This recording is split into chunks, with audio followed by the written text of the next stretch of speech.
नमस्ते दीदी, आप इस बार किस प्रकार की ऑनलाइन सेवा उपलब्ध करा रही हैं? नमस्ते रोहन। इस बार मैं आपको विभिन्न प्रकार की सिटीजन सेंट्रिक सर्विसेज जैसे बैंकिंग सुविधा, बीमा सुविधा, कास्ट सर्टिफिकेट जारी कराना, रेसिडेंट सर्टिफिकेट की जानकारी इत्यादि उनके ऑनलाइन पोर्टल के माध्यम से बताने जा रही हूँ। ये दिलचस्प लग रहा है। दीदी, कृपया मुझे बताइए कि मैं इन सुविधाओं को कैसे इस्तेमाल कर सकता हूँ।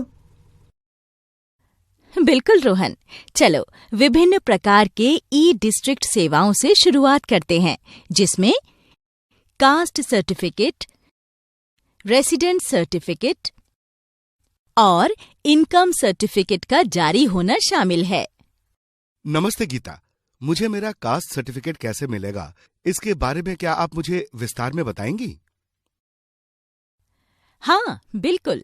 कास्ट सर्टिफिकेट की सुविधा भारत सरकार भारतीय संविधान के अनुसार विशिष्ट जाति या उपजाति के भारतीय नागरिकों को विशेष योजनाएं और आरक्षण जैसे फायदों के लिए उपलब्ध कराती है।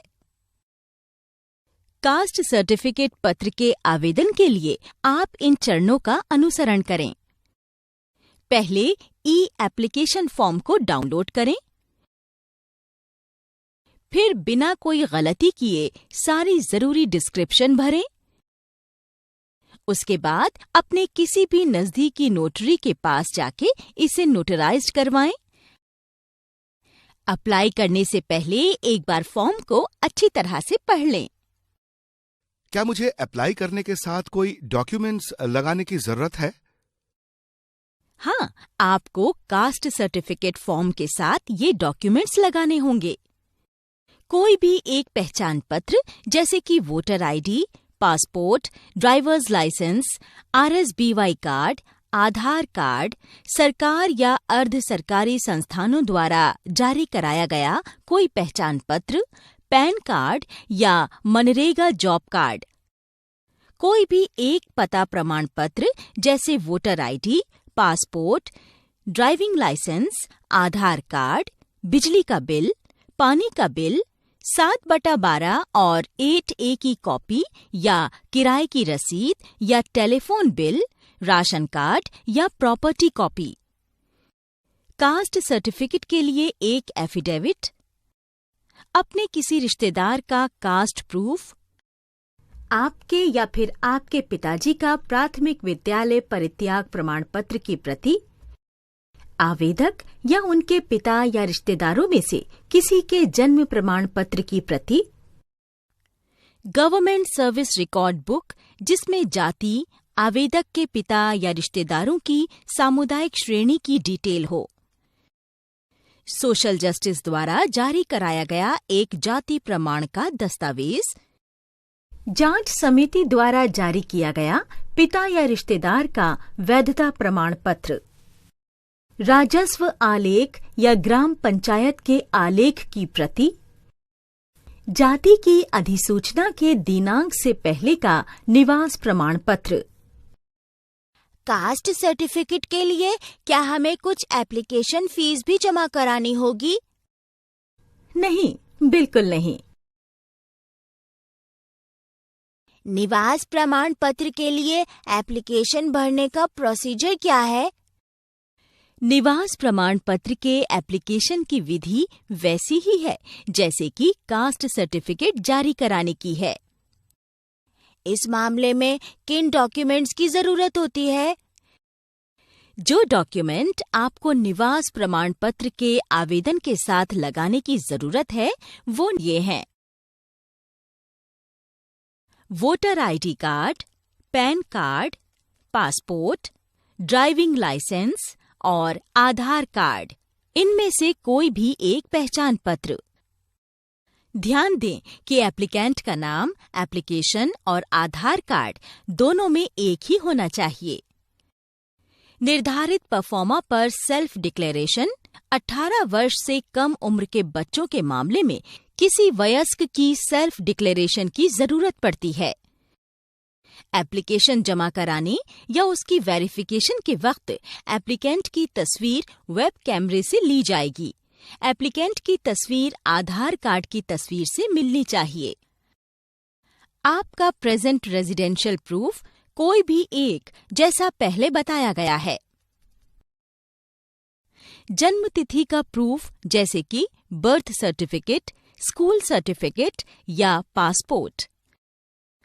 3 साल से लगातार दिल्ली में रहने का प्रूफ जैसे कि एजुकेशन सर्टिफिकेट, बिजली का बिल, घर का टैक्स, पानी का बिल आदि। ध्यान दें, ये जान लेना जरूरी है कि सारे डॉक्यूमेंट्स गेजेटेड ऑफिसर द्वारा प्रमाणित हों। आपको उनके आई कार्ड की कॉपी और उनका फोन नंबर भी साथ लगाना चाहिए। क्या इस सर्टिफिकेट के लिए एप्लीकेशन फीस की जरूरत होगी? नहीं, ये सेवा बिल्कुल फ्री है। आखिरकार इस सर्टिफिकेट के इशू होने में कितना समय लगता है? ज्यादा नहीं, रेसिडेंट सर्टिफिकेट 14 दिनों के भीतर इशू हो जाता है। ओह, ये तो अच्छी बात है। इसके अलावा भी क्या कोई और इम्पोर्टेंट सर्टिफिकेट है जिसकी जानकारी हमें होनी चाहिए? हाँ, है ना। हमें इनकम सर्टिफिकेट के बारे में भी जागरूक होना चाहिए, जो कि सभी शर्तों से फैमिली इनकम पर आधारित होता है। इसकी एप्लीकेशन की प्रक्रिया कास्ट सर्टिफिकेट या रेसिडेंट सर्टिफिकेट जैसी ही है, जैसा कि हमने अभी चर्चा की थी। पर फर्क बस इतना है कि ये सेवा चार्जेबल है। इनकम सर्टिफिकेट की एप्लीकेशन की फीस कितनी है? केवल 30 रुपए। वाह, ये तो सस्ता है। और ये इनकम सर्टिफिकेट कितने दिनों में मिल जाता है? ज्यादा नहीं, दी गई एप्लीकेशन के वेरिफिकेशन के बाद आपका इनकम सर्टिफिकेट आपको 7 दिनों के भीतर मिल जाएगा। मैं वोटर आईडी के लिए किस प्रकार अप्लाई कर सकता हूँ? वोटर आईडी बनाने के लिए आपको एप्लीकेशन फॉर्म 6 भरने की जरूरत है। आवेदन के एक्सेप्ट होने के बाद आपका नाम वोटर लिस्ट में दर्ज हो जाएगा। क्या हम वोटर आईडी के लिए ऑनलाइन भी अप्लाई कर सकते हैं? हाँ, बिल्कुल। बस कुछ आसान से स्टेप्स को पूरा करना होगा। स्टेप 1, भारत के चुनाव आयोग की आधिकारिक वेबसाइट पर जाएं। स्टेप 2, अब नेशनल वोटर्स सर्विसेज पोर्टल पर क्लिक करें। स्टेप 3, फिर apply online for registration of new voter पर क्लिक करें। स्टेप 4, डिटेल्स भरें और जरूरी डॉक्यूमेंट्स अपलोड करें। स्टेप 5, फिर अंत में सबमिट पर क्लिक करें। सबमिट पर क्लिक करके आपकी रजिस्टर्ड ईमेल पर एक पर्सनल वोटर्स आईडी लिंक आएगा। उसी लिंक से आप अपने वोटर आईडी एप्लीकेशन का स्टेटस जान सकते हैं। आवेदन के बाद कितने दिनों में मुझे मेरा वोटर आईडी मिल जाएगा? आपको अपने आवेदन की तिथि से 1 महीने में अपना वोटर आईडी प्राप्त हो जाएगा। वोटर आईडी के आवेदन के लिए हमें किन डॉक्यूमेंट्स की जरूरत होगी? इसके लिए आपको एक पासपोर्ट आकार का फोटो, एक आइडेंटिटी प्रूफ और एक एड्रेस प्रूफ की जरूरत होगी। मैंने डिजिटल लॉकर्स के बारे में भी सुना है। क्या आप हमें उसके लाभ के बारे में बता सकती हैं? हाँ, बिल्कुल। डिजिटल लॉकर सरकार द्वारा जारी डॉक्यूमेंट्स को एक्सेस करने के लिए एक सुरक्षित जरिया है। ये आधार द्वारा प्रदान की गई प्रामाणिकता सेवाओं का उपयोग करता है। ये भौतिक दस्तावेजों के उपयोग को समाप्त करता है और सरकारी संस्थानों में वेरीफाइड इलेक्ट्रॉनिक डॉक्यूमेंट्स को साझा करना सक्षम बनाता है। ये नागरिकों के लिए एक समर्पित व्यक्तिगत ई-स्टोरेज जगह प्रदान करता है, जो उनकी आधार संख्या से जुड़ा हुआ होता है। ये सरकारी विभागों और संस्थानों में कागजी कार्रवाई के कारण होने वाले एडमिनिस्ट्रेटिव खर्चों को कम करता है। ये समय और मेहनत की बचत करता है, क्योंकि इससे डॉक्यूमेंट्स कभी भी कहीं भी इलेक्ट्रॉनिक तरीके से इस्तेमाल किए जा सकते हैं।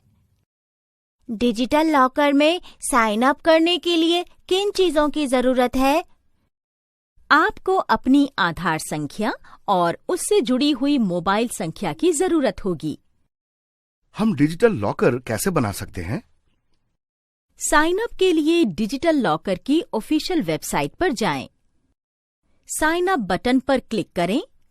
उसके बाद अपना मोबाइल नंबर दर्ज करें और कंटिन्यू बटन को दबाएं। अपने मोबाइल पर प्राप्त किया गया ओटीपी दर्ज करें और वेरीफाई बटन दबाएं। उसके बाद अपना यूजर नेम और पासवर्ड दर्ज करें और साइन अप बटन को क्लिक करें। अपना आधार नंबर दर्ज करें और सबमिट बटन को दबाएं। ओटीपी दर्ज करें और वेरीफाई बटन को चुनें। उसके बाद अपने मौजूदा डॉक्यूमेंट्स को ऑनलाइन डालने के लिए डैशबोर्ड को देखें। आप किसी भी ईमेल आईडी पर अपना डॉक्यूमेंट शेयर कर सकते हैं। आप अपलोड किए गए डॉक्यूमेंट्स पर ई-साइन भी कर सकते हैं, जो कि डॉक्यूमेंट्स पर ऑफिशियल डिजिटल हस्ताक्षर के रूप में इस्तेमाल किया जा सकता है। बैंकिंग भी एक जरूरी सिटीजन सेंट्रिक सर्विस है। ये सर्विस कस्टमर को फाइनेंशियल सर्विस उपलब्ध कराती है, जिससे लोग अपनी जिंदगी बेहतर बना रहे हैं। आजकल बैंक की सर्विसेज एडवांस होती जा रही हैं, जो कि कस्टमर को अट्रैक्ट करती हैं और मदद भी करती हैं। आपको बस कुछ आसान स्टेप्स को फॉलो करना होगा। स्टेप 1, पहले आपको तय करना होगा कि आप किस प्रकार का बैंक अकाउंट खुलवाना चाहते हैं, जैसे सेविंग अकाउंट, करंट अकाउंट या रिकरिंग अकाउंट। स्टेप 2, फिर अपने पसंद की किसी भी बैंक में जाकर बैंक अधिकारी से मिलें। स्टेप 3, उसके बाद बैंक अकाउंट खुलवाने के लिए ओपनिंग फॉर्म भरें। स्टेप 4, अपना बैंक अकाउंट खुलवाने के लिए रेफरेंसेस दें। स्टेप 5, फिर उस फॉर्म को जरूरी डॉक्यूमेंट्स के साथ सबमिट करा दें। स्टेप 6, आपके बैंक अकाउंट खोलने का फॉर्म बैंक अधिकारी के द्वारा वेरीफाई किया जाएगा। स्टेप 7, अंत में आपको अपने नए खुले अकाउंट में इनिशियल अमाउंट जमा कराना होगा। स्टेप 8, अंत में आप अपनी चेकबुक, पासबुक, डेबिट कार्ड और इंटरनेट बैंकिंग डिटेल ले सकते हैं। क्या आप विस्तार से बता सकती हैं कि हम इंटरनेट बैंकिंग को कैसे यूज कर सकते हैं? हाँ, बिल्कुल। मान लीजिए स्टेट बैंक ऑफ इंडिया में आपका अकाउंट है। अब एसबीआई की ऑनलाइन इंटरनेट बैंकिंग शुरू करने के लिए पहले आपको एसबीआई की ब्रांच पर जाना होगा और ऑनलाइन इंटरनेट बैंकिंग सर्विस के लिए रजिस्टर कराना होगा। फिर आपको पोस्ट के माध्यम से ऑनलाइन एसबीआई को पहली बार लॉगिन करने की डिटेल्स मिल जाएंगी। उसके बाद आपको एक नया यूजर आईडी, नया लॉगिन पासवर्ड और प्रोफाइल पासवर्ड बनाना होगा। उसके बाद ऑनलाइन एसबीआई इंटरनेट बैंकिंग की वेबसाइट www.onlinesbi.com पर जाएं और लॉगिन बटन को क्लिक करें। फिर कुछ मैसेज के साथ एक नया पेज खुलेगा।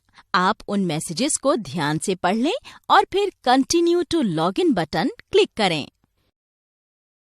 फिर एक नया पेज खुलेगा जिस पर आपको एसबीआई द्वारा प्रोवाइड किया हुआ यूजर नेम और पासवर्ड डालना होगा। फिर लॉगिन बटन को क्लिक करें।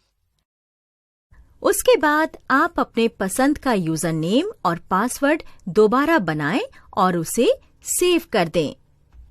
साथ ही आपको अपने पसंद का प्रोफाइल पासवर्ड बनाना या दर्ज कराने की जरूरत है। इस तरह आपकी online internet banking service activate हो जाएगी।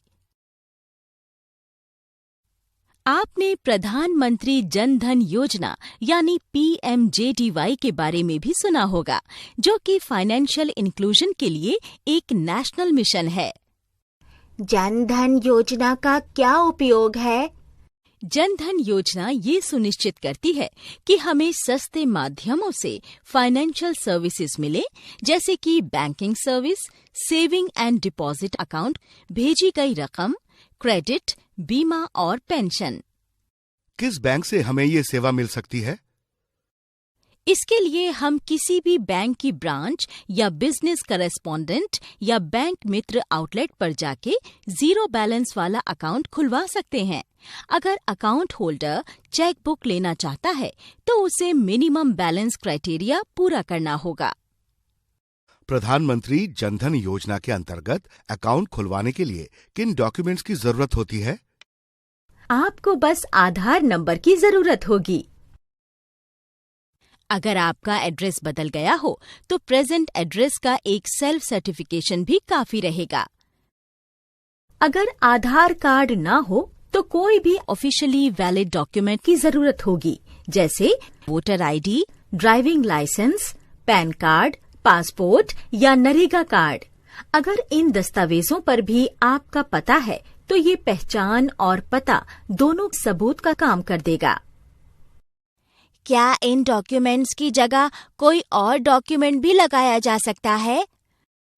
अगर किसी के पास इनमें से कोई भी ऑफिशियली वैलिड डॉक्यूमेंट नहीं है लेकिन वो बैंक द्वारा लो रिस्क की कैटेगरी में है तो वो बताए जा रहे निम्न डॉक्यूमेंट्स में से किसी भी डॉक्यूमेंट को सबमिट करके बैंक में अकाउंट खुलवा सकता है, जैसे सेंट्रल या स्टेट गवर्नमेंट डिपार्टमेंट, स्टैट्यूटरी या regulatory authorities, public sector undertakings, scheduled commercial banks और पब्लिक फाइनेंशियल अथॉरिटीज द्वारा जारी किया गया एप्लीकेंट की फोटो लगा हुआ आइडेंटिटी कार्ड, गेजेट ऑफिसर द्वारा एक लेटर जिस पर व्यक्ति की फोटो विधिवत रूप से अटेस्टेड हो।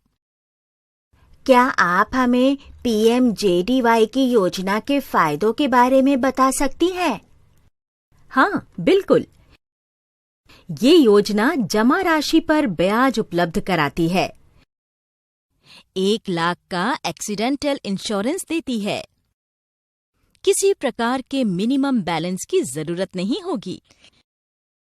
ये 30,000 रुपए का जीवन बीमा भी उपलब्ध करा रही है, जो कि लाभार्थी की मृत्यु पश्चात पात्रता को सभी शर्तों के पूर्ति के बाद मिल जाता है। भारत में कहीं भी आसान तरीकों से पैसे भेजे जा सकते हैं। 5,000 रुपए तक की ओवरड्राफ्ट सुविधा प्रति घर में केवल एक अकाउंट में उपलब्ध है। खास तौर पे ये घर की महिला को मिलती है। सरकारी योजनाओं के लाभार्थी को इन अकाउंट्स में प्रत्यक्ष ट्रांसफर के द्वारा लाभ मिल जाएगा। 6 महीनों तक अकाउंट की संतोषजनक संचालन के बाद ओवरड्राफ्ट सुविधा की परमिशन दे दी जाएगी। पेंशन और बीमा उत्पादों को पाना। PMJDY के तहत पर्सनल एक्सीडेंटल इंश्योरेंस के दावे का भुगतान तभी किया जाएगा यदि रुपए कार्ड धारक ने किसी भी बैंक ब्रांच, बैंक मित्र, ATM, POS, ई-कॉम आदि में कम से कम एक सफल फाइनेंशियल या नॉन फाइनेंशियल लेनदेन की हो। इसी तरह लोगों को बीमा सुविधा से भी अवगत होना चाहिए। जीवन बीमा पॉलिसी बीमा कंपनी के साथ एक तरह का कॉन्ट्रैक्ट है। प्रीमियम पेमेंट के बदले बीमा कंपनी बीमाकृत की मृत्यु पर व्यक्ति को लंप सम पेमेंट, जिसे डेथ बेनिफिट कहते हैं, प्रदान करती है। क्या ये सर्विस ऑनलाइन भी उपलब्ध है? हाँ, इसके ऑनलाइन पोर्टल के माध्यम से जीवन बीमा पॉलिसी खरीदी जा सकती है। क्या आप मुझे ऑनलाइन जीवन बीमा पॉलिसी को प्राप्त करने के बारे में विस्तार से बता सकती हैं? हाँ, बिल्कुल। LIC की ई-टर्म को प्राप्त करने के लिए आपको इन स्टेप्स को फॉलो करने की जरूरत है। स्टेप 1, सबसे पहले www.licindia.in पर जाएं। स्टेप 2, बाय ऑनलाइन को चुनने के बाद ई-टर्म को चुनें। फिर अपनी सुनिश्चित राशि और पॉलिसी टर्म्स चुनें। ध्यान दें, पॉलिसी टर्म वो अवधि है जिसके बाद आप कवर चाहते हैं। पॉलिसी होल्डर की दुर्भाग्यपूर्ण डेथ के बाद बीमा राशि का भुगतान नॉमिनी को किया जाएगा।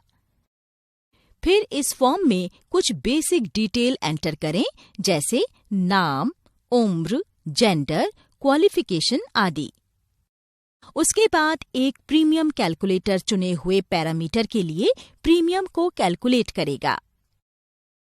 बीमा किश्त उम्र, जेंडर, टर्म्स, अश्योर्ड सम, हेल्थ, तंबाकू यूजेस पर निर्भर करेगी। 50 लाख से अधिक की सुनिश्चित राशि पर गैर तंबाकू उपभोक्ता के लिए बीमा के प्रीमियम रेट्स कम होते हैं। फिर एनुअल, मंथली, क्वार्टरली या हाफ ईयरली में से कोई भी एक प्रीमियम पेमेंट मोड चुनें। www.liceindia.in पर ऑनलाइन फॉर्म भरें और ऑनलाइन ही प्रीमियम पे करें। स्टेप 8, ऑनलाइन भुगतान के बाद इलेक्ट्रॉनिक रिसीट जरूर रखें। क्या सरकार के द्वारा और कोई इंश्योरेंस स्कीम प्रोवाइड की गई है? हाँ, सरकार ने अटल पेंशन योजना प्रोवाइड कराई है, जिसके तहत वीकर सेक्शन के लोग अपने बुढ़ापे के लिए एक अमाउंट जमा करके रख सकते हैं और गारंटीड मंथली पेंशन अमाउंट प्राप्त कर सकते हैं। इस योजना के तहत ग्राहक को 60 साल की उम्र के बाद उनके योगदान राशि और अवधि के आधार पर तय पेंशन प्राप्त होगी। मैं अटल पेंशन योजना के लिए कैसे अप्लाई कर सकता हूँ?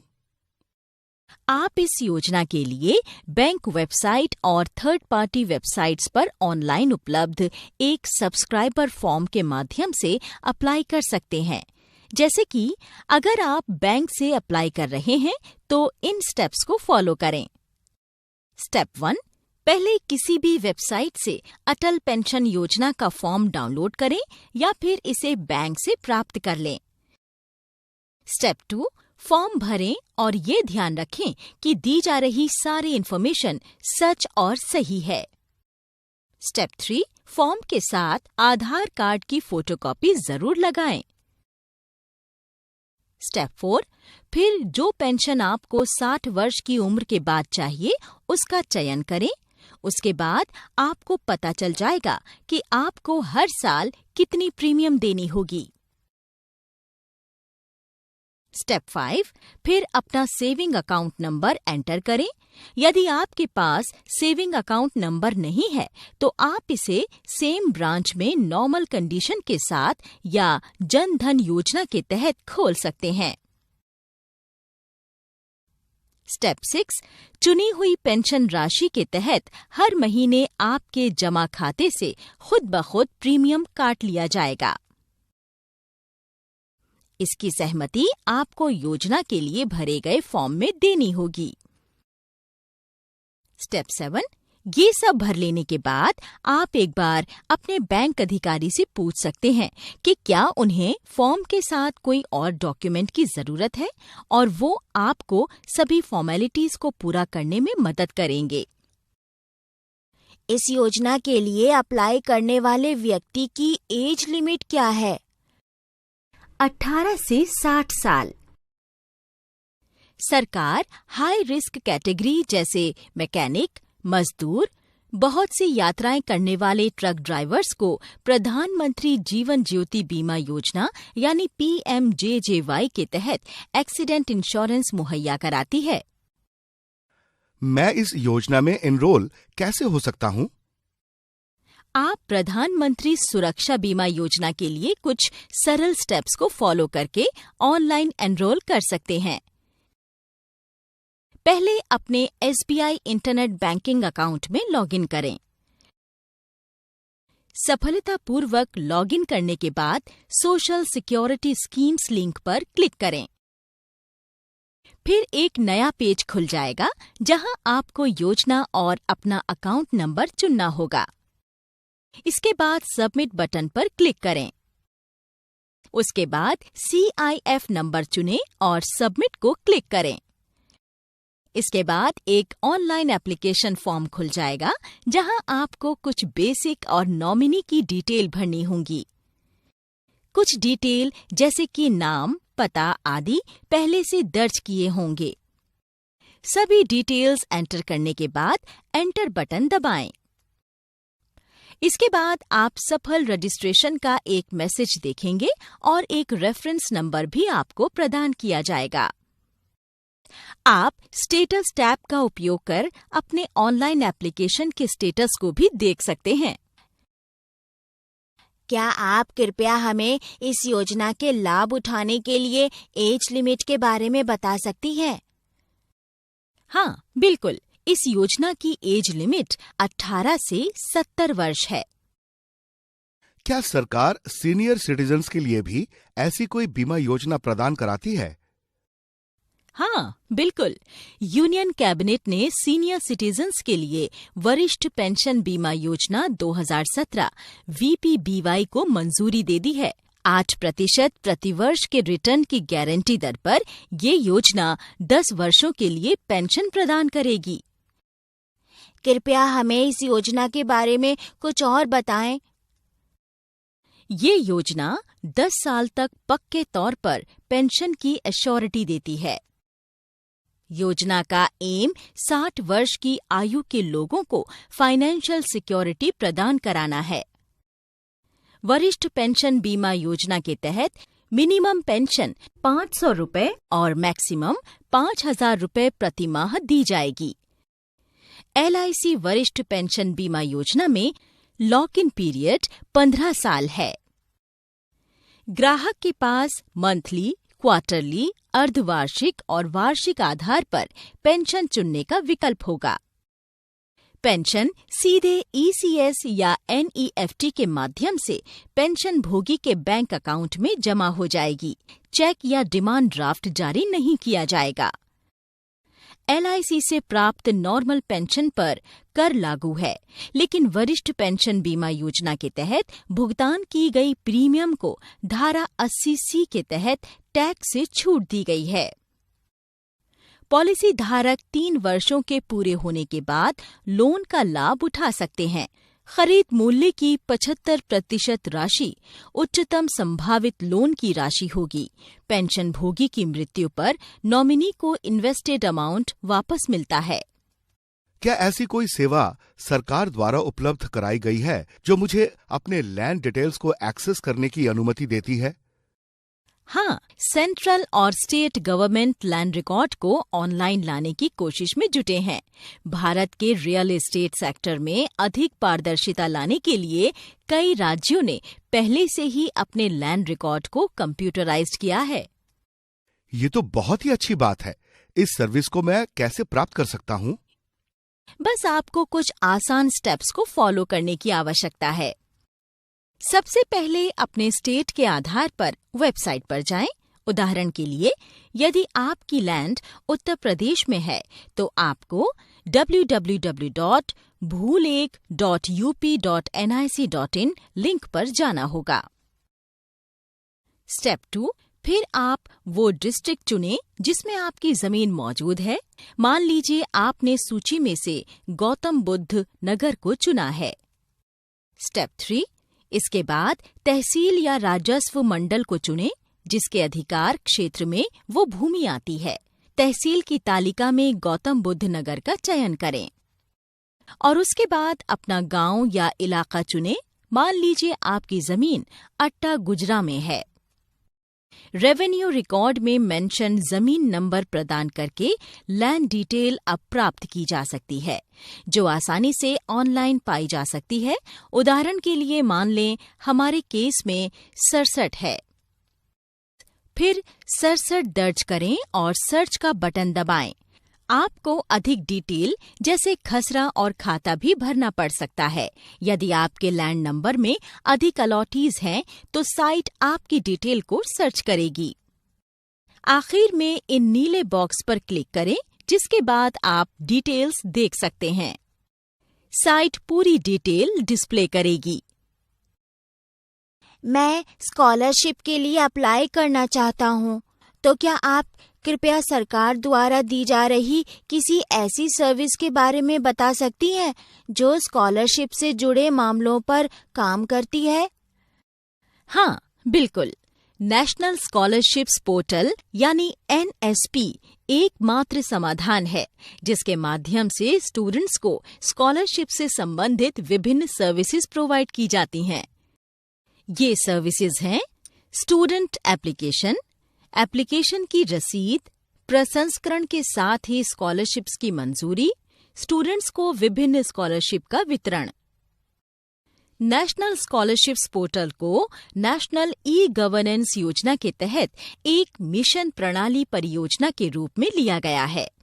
वर्तमान में NSP में 9 भाग लेने वाले मंत्रालय या विभाग और 21 पंजीकृत योजनाएं हैं।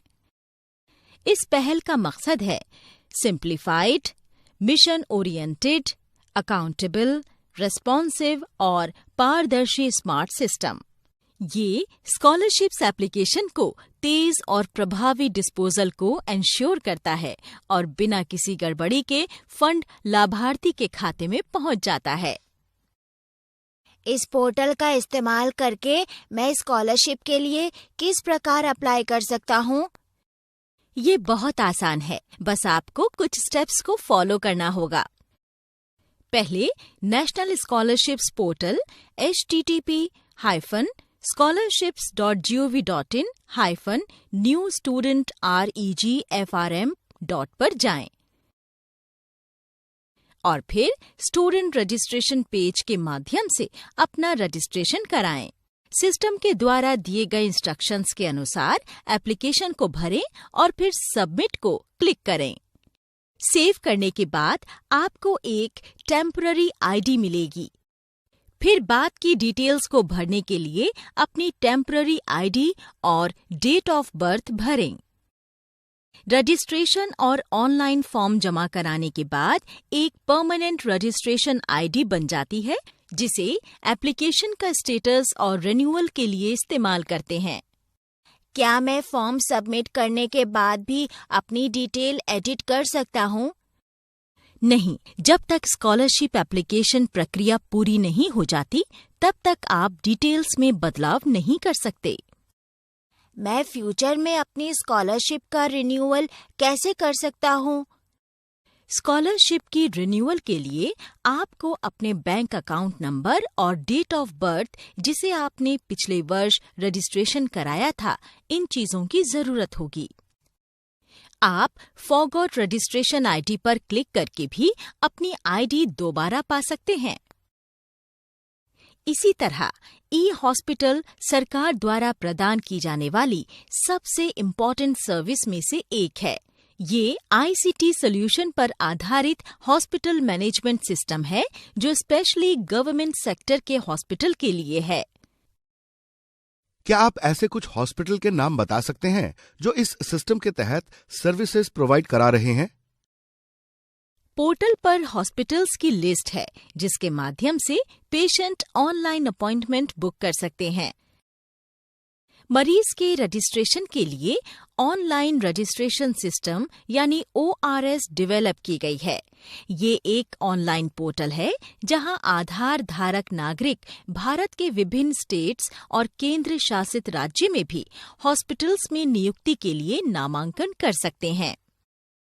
ई-हॉस्पिटल द्वारा और कौन सी अन्य सर्विसेज प्रदान की जाती हैं? इस सर्विस के माध्यम से किसी भी गवर्नमेंट हॉस्पिटल में OPD में अपॉइंटमेंट, लैब की रिपोर्ट और ब्लड अवेलेबिलिटी की जानकारी ऑनलाइन हो गई है और ये आसान भी है। क्या मैं इसके द्वारा अपनी पत्नी के लिए भी अपॉइंटमेंट ले सकता हूँ? हाँ, बिल्कुल। इसके लिए कुछ स्टेप्स को फॉलो करने की जरूरत है। स्टेप 1, सबसे पहले http://ors.gov.in/copp-appointment.jsp पोर्टल पर जाएं। फिर पेशेंट का आधार नंबर दर्ज करें। अगर पेशेंट का मोबाइल नंबर UIDAI के साथ रजिस्टर होता है, तो UIDAI से SMS द्वारा वन टाइम पासवर्ड यानी OTP भेजा जाएगा। OTP अपॉइंटमेंट के लिए आधार धारक को UIDAI में अपने KYC डेटा को हॉस्पिटल के साथ शेयर करने के लिए अनुमति देनी होगी। अगर उसका मोबाइल नंबर UIDAI के साथ रजिस्टर्ड नहीं है तो मुझे क्या करना चाहिए? ऐसे मामलों में आधार के अनुसार पेशेंट का नाम दिया जाना चाहिए और UIDAI के साथ डेमोग्राफिक ऑथेंटिकेशन करने के बाद पेशेंट को मोबाइल नंबर और अन्य विवरण जैसे एड्रेस, एज आदि देने का अनुरोध करना चाहिए। यदि उपयोगकर्ता के पास आधार नंबर नहीं है तो वो ऑनलाइन अपॉइंटमेंट कैसे दर्ज कर सकता है? ऐसे केसेस में यूजर को पेशेंट की आइडेंटिटी प्रदान कराने के बाद हॉस्पिटल से OPD कार्ड प्राप्त करना होता है। उसके बाद यूजर को OPD अपॉइंटमेंट की डिटेल देने वाले SMS के जरिए एक कंफर्मेशन भेजा जाता है। आधार नंबर से खुद की वेरिफिकेशन करने के बाद गवर्नमेंट हॉस्पिटल में डिपार्टमेंट्स को चुने जहां रोग की जांच के लिए जाना हो। फिर अपॉइंटमेंट की डेट को सिलेक्ट करें और एक SMS के माध्यम से कंफर्मेशन प्राप्त करें। अंत में ली गई डेट या समय पर हॉस्पिटल जाएं। आधार हर किसी के लिए इंडियन गवर्नमेंट की तरफ से यूनिक आइडेंटिफिकेशन अथॉरिटी द्वारा जारी की गई 12 अंकों वाली अद्वितीय पहचान संख्या है। मैं आधार के लिए कैसे एनरोल कर सकता हूँ? आधार कार्ड में खुद को एनरोल करने के लिए कुछ चरणों का पालन करने की आवश्यकता है। स्टेप 1, सबसे पहले एनरोलमेंट का फॉर्म भरें। फॉर्म को भरने में अगर आपको कठिनाई हो रही है तो आप एनरोलमेंट ऑपरेटर की मदद ले सकते हैं। ऑपरेटर लोकल सपोर्ट जैसे गांव के अधिकारों, field inspector, introducer, non government organisations, NGOs, civil society outreach, CSOs आदि से सहायता लेने में आपको गाइड कर सकता है। क्या हमें अपने साथ कोई डॉक्यूमेंट लेकर जाना होगा? हाँ, आपको ओरिजिनल डॉक्यूमेंट और पहचान पत्र यानी प्रूफ ऑफ आइडेंटिटी POI, निवास प्रमाण, प्रूफ ऑफ एड्रेस POA, जन्म तिथि, डेट ऑफ बर्थ DOB और रिश्ते का प्रमाण proof of relationship POR, in documents की एक फोटोकॉपी वेरिफिकेशन के लिए ले जानी होगी। यदि आप इनमें से किसी की भी फोटोकॉपी नहीं ले जा रहे हैं तो एनरोलमेंट सेंटर आपको फोटोकॉपी मुहैया कराएगा। स्टेप 2, इसके बाद verifier POI, POA, DOB, POR की जांच डॉक्यूमेंट से करेगा। फिर वेरीफायर वैलिडेट किए गए डॉक्यूमेंट्स की फोटोकॉपी पर साइन और मोहर लगाएगा। इसके बाद एनरोलमेंट ऑपरेटर एनरोलमेंट फॉर्म से एनरोलमेंट सॉफ्टवेयर में वेरीफाइड डेमोग्राफिक रेजिडेंट डेटा डालता है। यदि आपका डेटा रजिस्ट्रार्स आइडेंटिफायर के द्वारा सुधारा जा चुका है तब एनरोलमेंट ऑपरेटर रेसिडेंट्स डेमोग्राफिक जानकारी को जांच करके ठीक करता है या फिर उसे पूरा भरता है। इसके बाद एनरोलमेंट ऑपरेटर वेलफेयर सर्विसेज के वितरण में लगे संगठनों के साथ आपकी जानकारी साझा करने के लिए आपकी सहमति मांगेंगे। तदनुसार ऑपरेटर यस, नो के रूप में आपका रेस्पॉन्स जानने के लिए एनरोलमेंट सॉफ्टवेयर में एक उपयुक्त विकल्प को चुनेगा। एनरोलमेंट ऑपरेटर को ये जांचना होगा कि RGI यानी जनगणना या सेंसस अधिकारियों ने आबादी या जनगणना सर्वेक्षण के लिए आपके घर का दौरा किया है और NPR रसीद नंबर यानी TIN को सौंपा है। फिर वो एनरोलमेंट सॉफ्टवेयर में NPR नंबर डालता है। क्या 5 वर्ष से कम उम्र के बच्चे इसमें एनरोल्ड हो सकते हैं? हाँ, बिल्कुल। 5 वर्ष से कम उम्र के बच्चों के केसेस में माता पिता या अभिभावक के नाम और आधार या एनरोलमेंट नंबर में से एक दर्ज किया जाएगा। NPR नंबर दर्ज करने के बाद एनरोलमेंट ऑपरेटर ये देखने के लिए जांचता है कि आपकी आंखें और उंगलियां गायब या अंग विच्छेद हैं या नहीं और एनरोलमेंट सेंटर सुपरवाइजर इसकी पुष्टि करते हैं। यदि आपके पास कोई बायोमेट्रिक एक्सेप्शन है, इन्हें बायोमेट्रिक एक्सेप्शंस के रूप में डेमोग्राफिक स्क्रीन पर भी दर्ज कर लिया जाएगा। ऑपरेटर मिसिंग आई इंडिकेशन या मिसिंग फिंगर इंडिकेशन के विवरण में भी सही जानकारी दर्ज करता है। इसके बाद ऑपरेटर आपसे पूछेगा कि क्या आप अपने प्रेजेंट बैंक अकाउंट को अपने आधार से जोड़ना चाहते हैं या आपके आधार के आधार पर एक नया बैंक अकाउंट खोलना चाहते हैं। यदि आप फाइनेंशियल इंक्लूजन की योजना का हिस्सा बनने के लिए सहमत हैं, तो ऑपरेटर ये जांच करेगा कि आपके पास किसी भी बैंक में से एक में प्रेजेंट बैंक अकाउंट है या नहीं। यदि सूचित कमर्शियल बैंकों में से किसी एक में भी आपका अकाउंट है, तो ऑपरेटर को बैंक का नाम, IFSC कोड और अकाउंट नंबर जैसी अकाउंट डिटेल्स प्राप्त कराना चाहिए।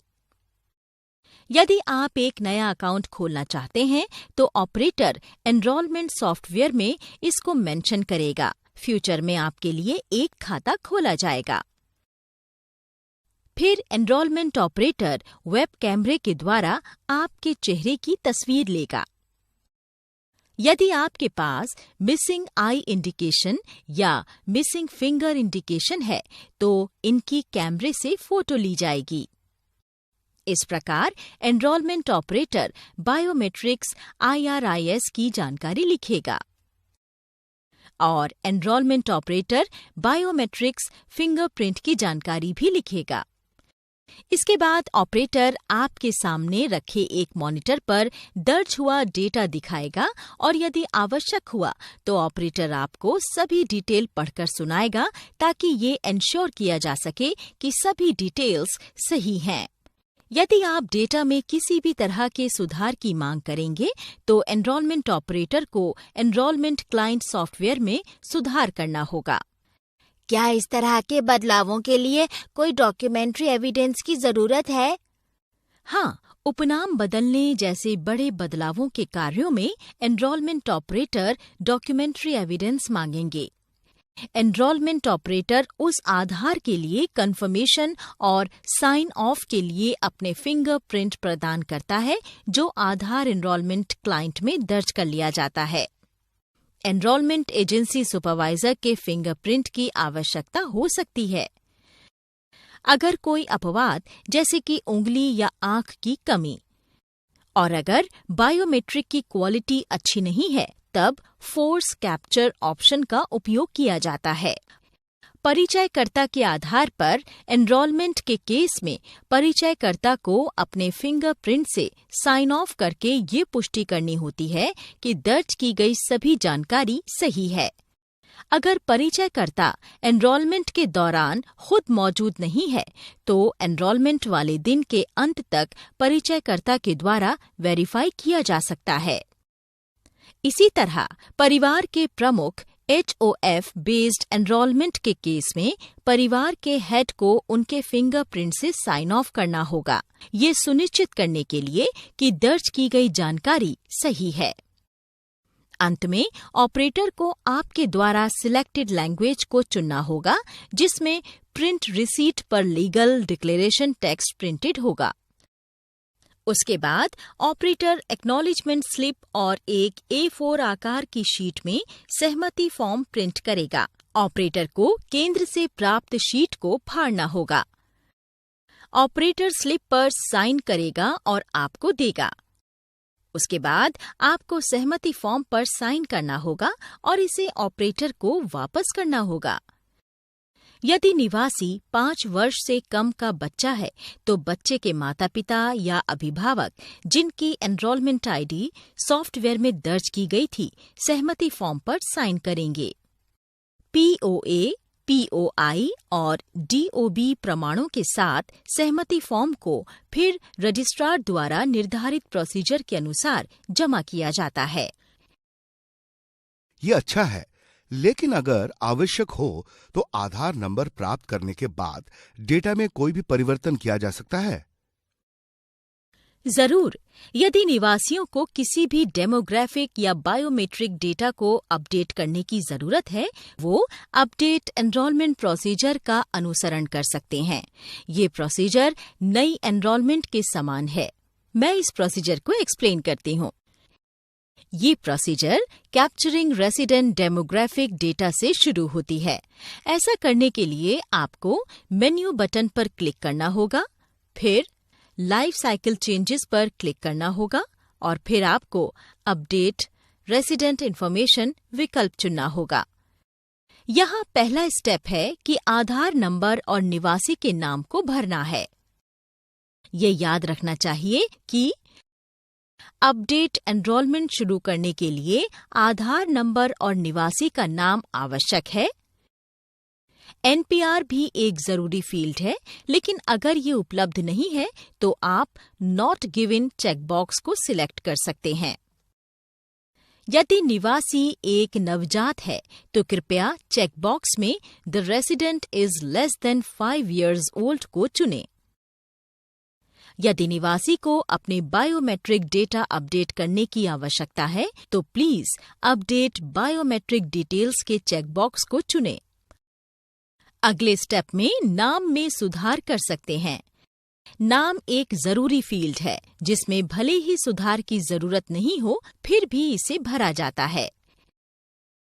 नाम में सुधार करने के लिए ऑपरेटर को न्यू नेम टेक्स्ट बॉक्स के पास दिखाई देने वाले एडिट आइकन पर क्लिक करना होगा। ये एक नया नाम का बॉक्स बना देगा। नाम में किसी भी प्रकार के सुधार के लिए किसी भी वैलिड डॉक्यूमेंट जैसे कि आइडेंटिटी प्रूफ यानी वेरिफिकेशन के लिए POI के साथ नाम का मिलान होना आवश्यक है। अगला कदम निजी जानकारी में सुधार करना है। इस सेक्शन में जेंडर और एज या DOB में सुधार शामिल है। एडिट आइकन पर क्लिक करके इसे ठीक किया जा सकता है, जो उसके संबंधित फील्ड्स को इनेबल कराता है। अगले स्टेप में संपर्क की जानकारी में सुधार शामिल है। मौजूदा कॉन्टैक्ट डिटेल को कॉन्टैक्ट सेक्शन के हेडर बार की दाईं ओर उपलब्ध एडिट आइकन पर क्लिक करके ठीक किया जा सकता है। ऑपरेटर द्वारा मोबाइल और ईमेल फील्ड्स को छोड़कर एडिट पर क्लिक करने के बाद कॉन्टैक्ट सेक्शन के अंतर्गत सभी फील्ड इनेबल हो जाएंगी। ये ऑपरेटर द्वारा ध्यान रखा जाना चाहिए कि ये सभी फील्ड्स ठीक से भरी हुई हों।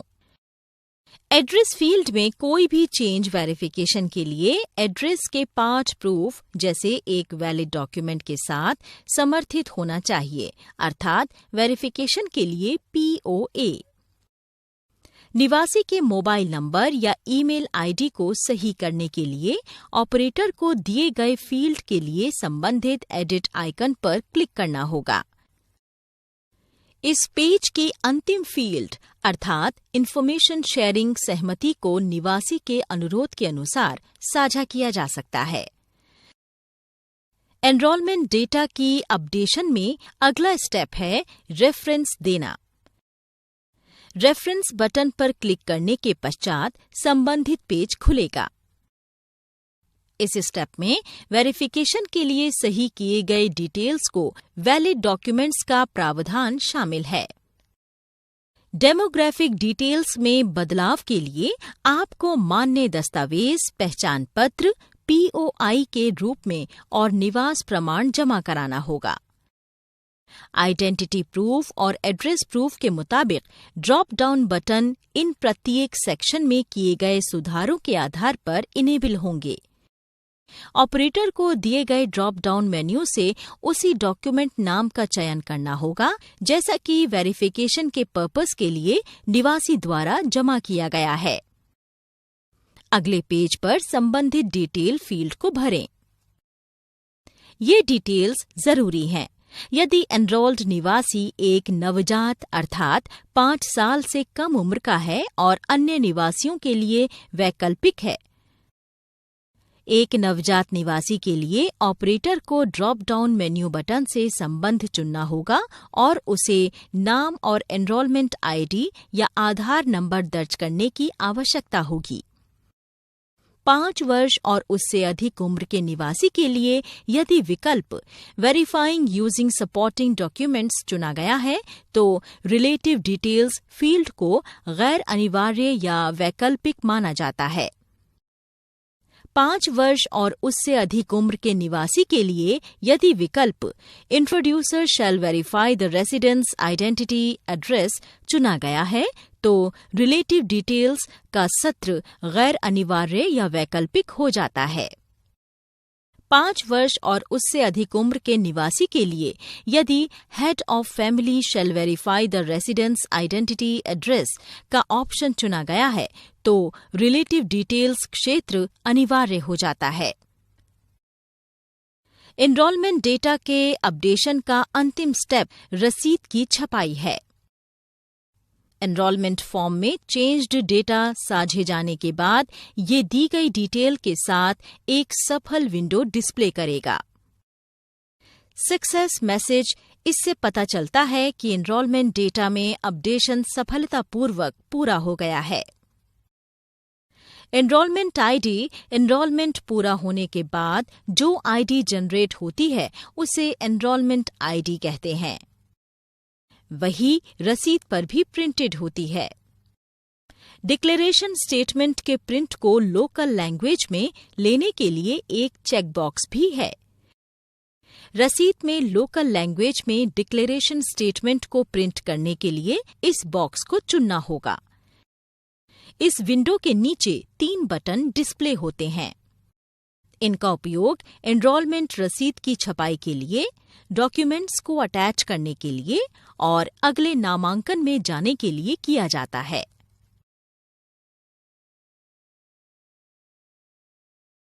सर्विस डिलीवरी के दौरान आधार किस तरह इस्तेमाल किया जा सकता है?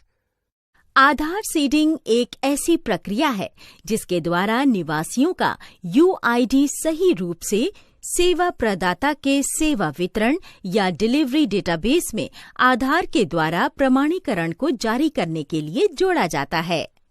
मेरा आधार किस तरह एसबीआई बैंक खाते से जोड़ा जा सकता है?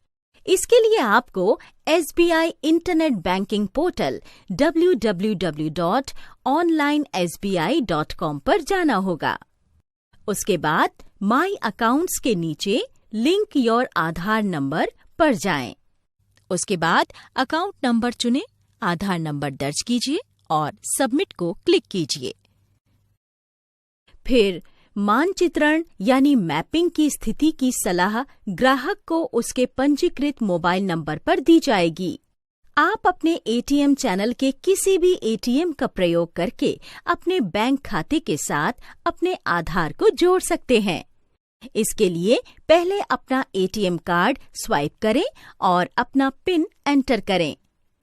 फिर मेन्यू सर्विस रजिस्ट्रेशंस को चुनें।